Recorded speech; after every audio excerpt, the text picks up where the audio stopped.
Two cases, 2004 and 1979. Women who went missing or were murdered still have yet to be solved. These are the stories of Molly Dattilo, Susan Ovington, and Eyvonne Bender.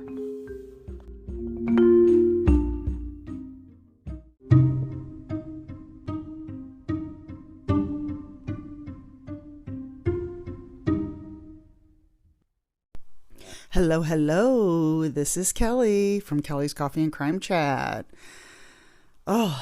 We are at episode 81, and this is going to be early access for Patreon and Spotify Premium subscribers, and it will be on the podcast probably Friday. I usually do a 2 or 3 day early access. So I'll probably drop this on Friday. That'll give a couple days for the subscribers. This will be a short one. There's a reason why. I ran across this because I heard it mentioned on another show. I was watching a show on ID about a case, and this just was mentioned. And that was it, just her name. So I decided to look her up. I can't remember exactly what the show was that I was watching now, but today I'm drinking Java Mama maple brown sugar pie. It is so good. I really like it. It's like I say a lot, it's like a dessert coffee. Java Mama's air roasted. I will leave the link in the show notes. We also have tea and hot cocoa, seasonings, and all kinds of little things too. I know around Christmas we had they're called scroops, if I'm saying the right thing, and little things for snacking. And I don't know if that's still on there. We also have sugar-free syrup that you can put in your coffee, and ice cream. Even if you don't drink coffee, those syrups go good on ice cream. So I was going to make an announcement, but I'll wait and talk at the end of this with my updates. Anyway, I'm going to go ahead with the episode. Sorry, I'm like blanking here. This is the story of Molly Dattilo. I'm not sure if I'm saying her name right. I so apologize. Dattilo. There we go. My sources are uncovered.com and thecharlieproject.org. This is what I was going to talk about. Thecharlieproject.org. I donate to them, and that is what I use. It helps when I get the money for Patreon and Spotify Premium, and that's what I use the money for, is to donate to a lot of these sites that feature missing persons or other sites where they have true crime cases that I can look up and report on in more detail. But the Charlie Project's really good. I really like what they do. It's a good place to go if there is someone missing or you want to report someone missing on there. You can post their information and how to get a hold of the people, like the sheriff's office or Crime Stoppers, or call a certain number. If there's a reward, they will post a reward for someone. That is CHARLEY project.org, and I will have that link in the show notes. Okay, here we go. Molly was born on June 13th, 1982. She was very little. She was like 100 pounds. I think she was like 5 foot, maybe 5'1". Now, in 2004, she was 22 years old in 2004, and she was a student at the Eastern Kentucky University and spent her summer in Indianapolis at the Indiana University for summer classes. And this was in 2004. She was from Madison, sorry, I almost said Wisconsin, Madison, Indiana, and she was staying with her brother at his apartment in Indianapolis. And she was preparing for her audition on American Idol that summer of 2004, which I did not know that. On July 6th of 2004, she went to a Wendy's near her brother's apartment on that day. She did some shopping and then went to Wendy's. And by the time she got to Wendy's, it was 7 o'clock p.m. She went there to drop off a job application. And she just happened to run into a friend of her brother's who she knew. And saw him. He noticed that she had her cell phone with her. And then later she went to a party at the same apartment complex that she's staying at with her brother. And she ended up leaving with a guy she met. His name was John Shelton. Now, John Shelton knew her friends. So it was kind of like you all had the same friends, and she left with him. Molly had called a friend from a payphone that night. They ended up at a Thornton's gas station, and she tried to call her friend from a payphone there. This was after they ate at Taco Bell. So they ate at Taco Bell, they stopped at this gas station, and it was at the 5700 block of Crawfordville Road. And they ate at Taco Bell, went to the gas station. She tried to call a friend of hers from the payphone, but when the friend answered, the line went dead. And this was at 11 o'clock p.m., which is very odd. My paper here, sorry. I know that makes a noise when I'm recording. This was the last time that anyone ever heard from Molly. Now, John Shelton said he took her home after the gas station. Her brother didn't report her missing for 2 days. And the reason why, it was not unusual for Molly to be gone because she had such a busy schedule and a really big social life. So there were times when she was gone and she was just busy. So 2 days later, on July 8th, was when he reported her missing. Now, of course, the investigation wasn't opened right away because Molly was an adult. She was 22. She could leave on her own accord. They didn't start right away investigating. But they did find it odd that her cell phone, her bank card, her car, money, and ID were all still in the apartment. Now, remember I said she had her phone on her that evening for her brother's friend that ran into her at Wendy's said that she had her cell phone with her. So the person responsible had to have returned her phone. So the person responsible had to have been in the apartment. That was the one odd thing that they thought they knew something was wrong. Well, it was lagging. The investigation was lagging. So the family stepped in. They got the story out. They also advocated a new law. That even when adults are missing, it should be investigated right away. And it's called the Molly Dattilo law. And it was enacted in 2007. And then I read that it was updated in 2013. And I don't know what the update was because I couldn't find it. But the family ended up if I could talk. The family filed a civil lawsuit against John Shelton and his father. His father's name was Ed. And I don't think I read why his father was involved in this. But they claim that a battery charge was their claim, and the battery led her to her death. They were both suspicious of Molly's disappearance, him and his father. A judge awarded them $3.5 million in damages. But they don't think they're going to see any of that money because John is in prison. He had theft, traffic offenses, and his license is suspended indefinitely. So he was in prison, at least when I read this on one of my sources. I think it was uncovered.com. And his father can't be found. And like I said, I never found out what his father had to do with this. I don't know if his father helped him in some way or was with him at the time.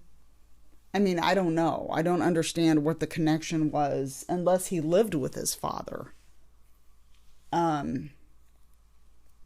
So I don't know exactly how that came out. I wish I could have found more on that. Now, in 2017, a judge signed an order declaring Molly legally dead. But no criminal charges are filed in Molly's case because they have not found her. Now, she would be 41 today. And it's just strange to me that the father's missing now and Molly cannot be found all these years. She's got brown hair. She had blonde highlights when she went missing. She's got green eyes, green hazel eyes. Sometimes she wears glasses or contacts, one or the other. The tip of her left thumb and nail are slightly deformed and shortened and hook-like. And that was from an accident she had as a kid. She had a dime-sized brown birthmark on the outside of her right elbow. And the phone numbers to call if anybody out there knows anything. Crime Stoppers of Indianapolis or Indiana, 317-262-TIPS, TIPS. And the number for that for the TIPS is 8477. So 317-262-8477. Or the Marion County Sheriff's Department at 317-327-1700. That's the numbers to call. I know this was a missing persons. I do like to do these because they need attention. This one needs attention. Something just does not seem right. I will have photos of Molly up on my Instagram. I need to look up and see if I can find a photo of John Shelton. I did not see any on my sources. So if there's any new or information that anybody has, I know it's probably a long shot but I mean, we're here in the Midwest, so not far from where I am. So I just wanted to talk about this and find out if there's any other information anybody has. I also have an email I will post in the show notes.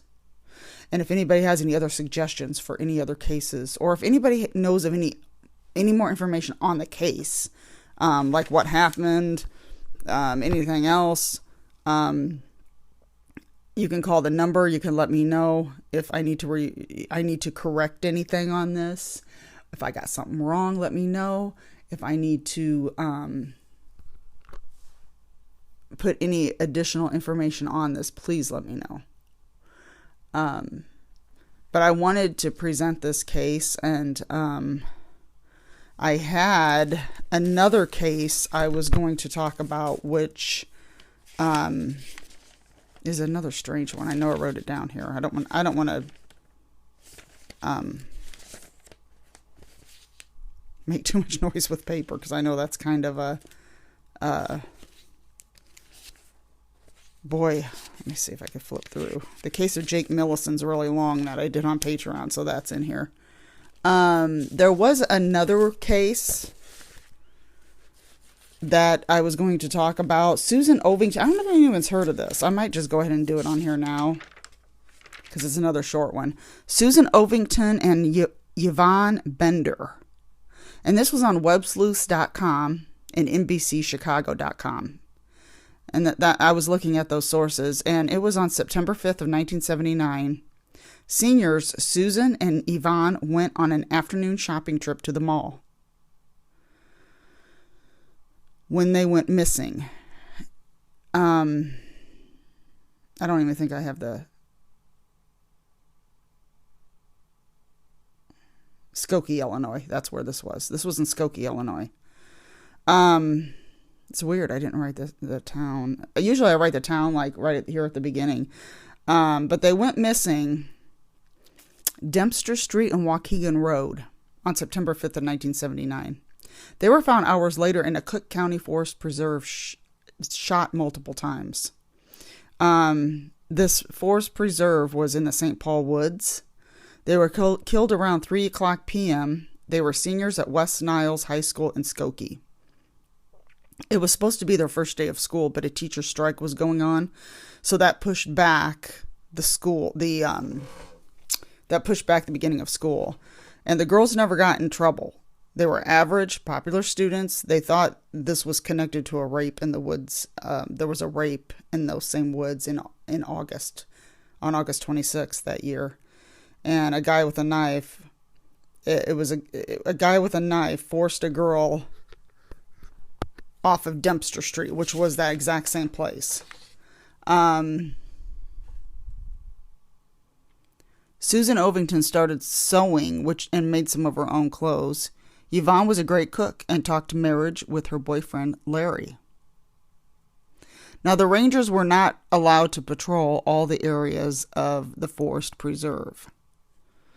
There was a lot of drug use, and a lot of drug use went on in that area. The problem with this case is it's never been solved. I will have their photos up. I don't have a phone number. I don't think I had a phone number when I looked this one up to call. But it is an old case, and they are reopening it now.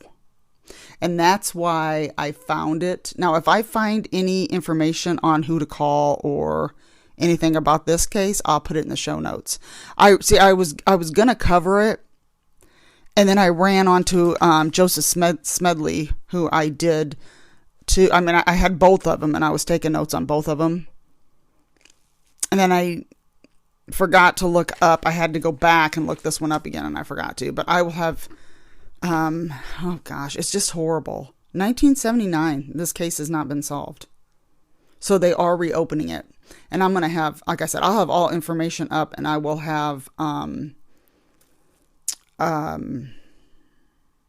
photos up on my Instagram, Kelly's Coffee and Crime Chat Facebook page, and of course I'm on X, which used to be Twitter, and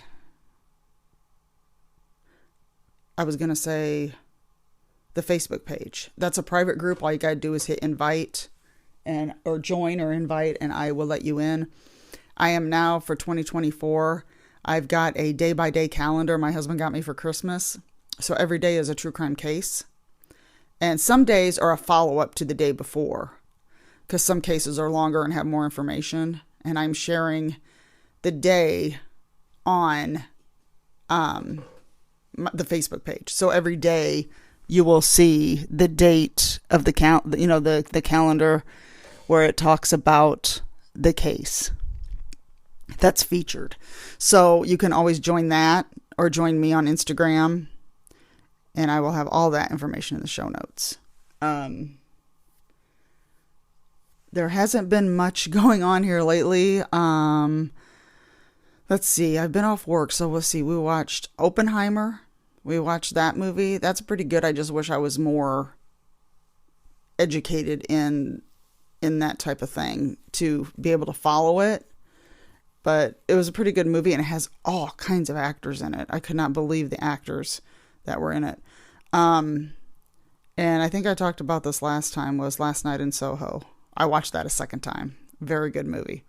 Very good thriller. I don't think I've watched anything else. The Curious Case of Natalia Grace is back on where Natalia is talking. There are 3 episodes. They are on Max or on ID.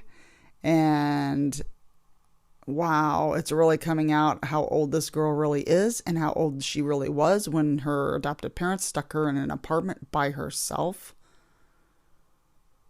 Gosh, so sad. It is so sad. Anyway, I just, that really, but yeah, that's on, you can stream that on Max or watch it on ID, and it is on now. It started on New Year's Day. And there are 3 episodes. I think there's 1 left. I think it's 4 episodes total, because I thought I saw the final one was coming on. Like I said, I was trying to think of anything else I've watched. But I've been watching that, and I've been reading the novel True Crime. I'm starting to kind of read a little more, trying to. And I'm reading the novel Room...